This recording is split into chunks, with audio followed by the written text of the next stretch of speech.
दोस्तों, आपने पानी में भंवर पड़ते तो अवश्य देखे होंगे और आपने ये भी देखा होगा कि जब पानी में भंवर पड़ता है तो उसके पास जो भी वस्तु उसके बीच में आ जाती है, भंवर उसको अपने बीच डुबो लेता है। क्योंकि ऊपर भंवर की ताकत बहुत ज़्यादा होती है। जो भी वस्तु उसके बीच में आती है या उसके आसपास भी होती है, वो डूब जाती है, भंवर उसे अपने अंदर खींच लेता है। अगर कभी आप भी भंवर में फंस जाएं, तो अगर आपको एक तरकीब नहीं पता तो आपका उसके अंदर डूब जाना निश्चित है। आज आपको वो तरकीब बताता हूँ जो हमारे जीवन से भी जुड़ी हुई है। क्योंकि अगर आप भंवर में फंसते हैं और उस भंवर से लड़ने की कोशिश करते हैं तो भंवर आपको कभी भी जीतने नहीं देता। क्योंकि भंवर की ताकत ऊपर बहुत ज़्यादा होती है, वो आपको थका देगी।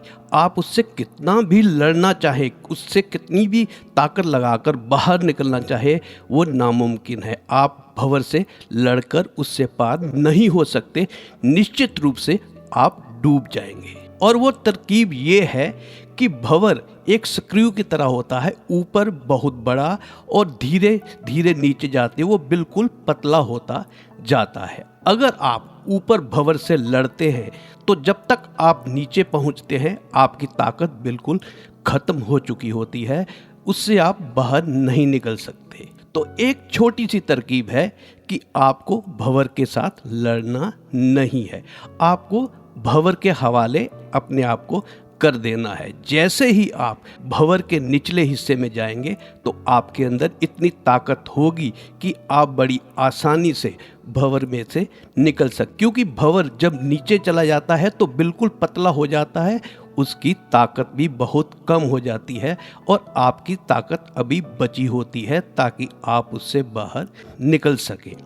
अगर आपने अपनी ताकत ऊपर ही लड़कर उस भंवर से ख़त्म कर दी, जबकि आप उस भंवर से लड़ नहीं पाएंगे, तो नीचे पहुंचने तक आपके अंदर बिल्कुल भी ताकत नहीं बचेगी, जिससे आप भंवर के निचले हिस्से, यहाँ पर भंवर की ताकत आपसे बिल्कुल कम है, वहाँ पर भी आप नहीं निकल पाएंगे क्योंकि ऊपर ही आपकी पूरी ताकत खत्म हो गई। दोस्तों, आपने अक्सर देखा होगा कि कुछ लोग पानी में डूब जाते हैं और डूबने के बाद जब मर जाते हैं तो वो ऊपर आ जाते हैं। कितनी हैरानगी की बात है कि जब जीवित थे तो डूब गए और जब मुर्दा हो गए तो पानी के ऊपर आ गए।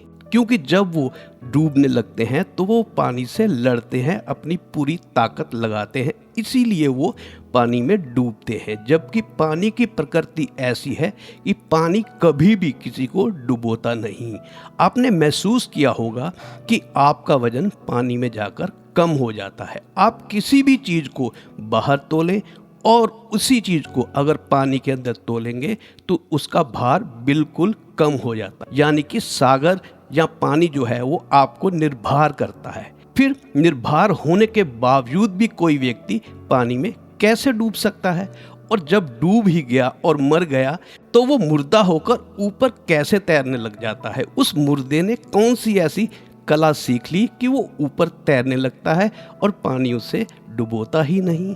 बस मुर्दे को सिर्फ इतनी तरकीब आती है कि वो कुछ करता ही नहीं। वो पानी से कहता है कि ले चल, जहाँ लेकर जाना है ले चल, और पानी उसे अपने आप ऊपर ले जाता है।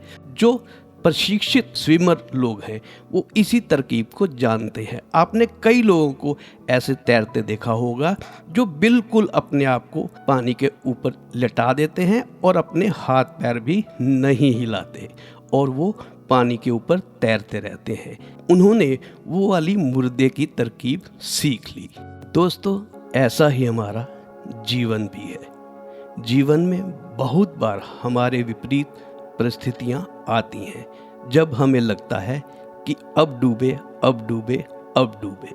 वो वही समय है जो भंवर के ऊपर के हिस्से वाला समय है, जब भंवर में जब आपकी परिस्थितियाँ जो आपके विपरीत हैं उनमें इतनी ज़्यादा ताकत होती है कि अगर आप उनसे लड़ेंगे निश्चित रूप से आप उनसे कभी भी बच नहीं पाएंगे।